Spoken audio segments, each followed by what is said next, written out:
The COVID-19 pandemic has both illuminated and exacerbated issues of inequity within school music programs. Finding ways to support students with different access to stable internet connections, different technological devices, a lack of access to personal instruments or safe spaces to rehearse can be incredibly difficult and highlights the presence of what Ferraro and Shippey label cumulative inequality. This theory posits that inequitable access to educational opportunities early in a learning process disproportionately impacts the student's likelihood of achieving future educational success. For example, when comparing two 10-year-old students in the same cello lesson group, there may be no discernible difference in assessed musical outcomes after 2 weeks. Yet, as the economically advantaged student reaps the benefits of private tuition, access to their own instruments, or access to a dedicated rehearsal space, a difference in assessed musical outcomes is likely. This does not reflect the musical or educational potential of the other student. Rather, it is their inability to benefit from opportunities which require economic access which compounds, further increasing an educational divide between economically disparate groups as students go further into the learning process. Inequities caused by paradigmatic music education practices have long been explored by sociologists of music education.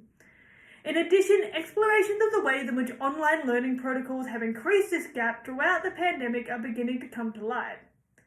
But as an optimist, I wanted to explore the ways in which the forced reassessment of previous paradigms caused by new learning protocols may help to combat cumulative inequality. Thus, I designed a unit plan focusing on the 808 drum machine, which aims to ensure all students are able to express their musicality in ways that are less reliant on economic or cultural capital. I chose to focus on the 808 drum machine specifically for a number of reasons. Firstly, it's a recognizable sound which is still consistently found within newly released music that students connect to. Particularly, an association with hip-hop music, which often openly explores the issue of inequality, is notable here. If you'd like to access a playlist of songs which use sounds that emulate 808 drum machines, you can scan this code. A drum machine uses preloaded sounds. Students exposed to cumulative disadvantage are likely to have less access to tuition and rehearsal time, and thus tend to be less technically proficient on physical instruments. Such students are therefore limited in their expressivity by the quality of timbre and the number of playable notes accessible to them. This is not an issue when using preloaded digital sound, aiding disadvantaged students in accessing a similar level of music expressivity without being limited by technical proficiency.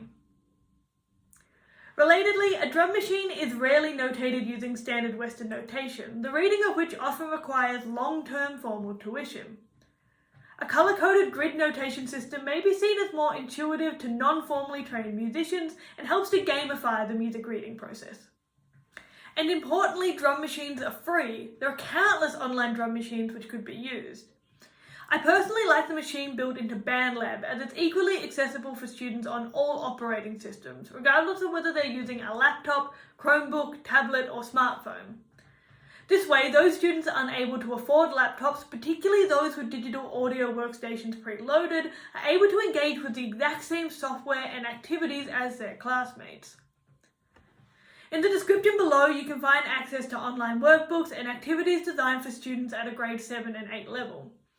The use of an online instrument, workbook, and instruction ensures that any student who is unable to attend classes in person or may require asynchronous learning instruction due to a lack of internet connectivity has access to all the same materials. Within this student-centered model, all students are assigned the exact same task. And this differentiation by product rather than process ensures students of differing musical abilities or those undertaking different modes of instruction are not singled out as other. The COVID-19 pandemic has highlighted the ways in which previous paradigms of music education have exacerbated issues of cumulative inequality.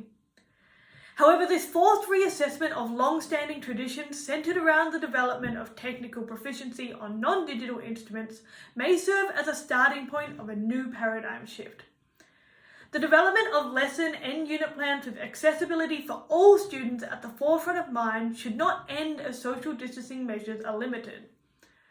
Rather, the recognition of the ways cumulative inequality can be combated through pedagogical and instructional practice is essential to fostering diverse and inclusive cohorts of young musicians.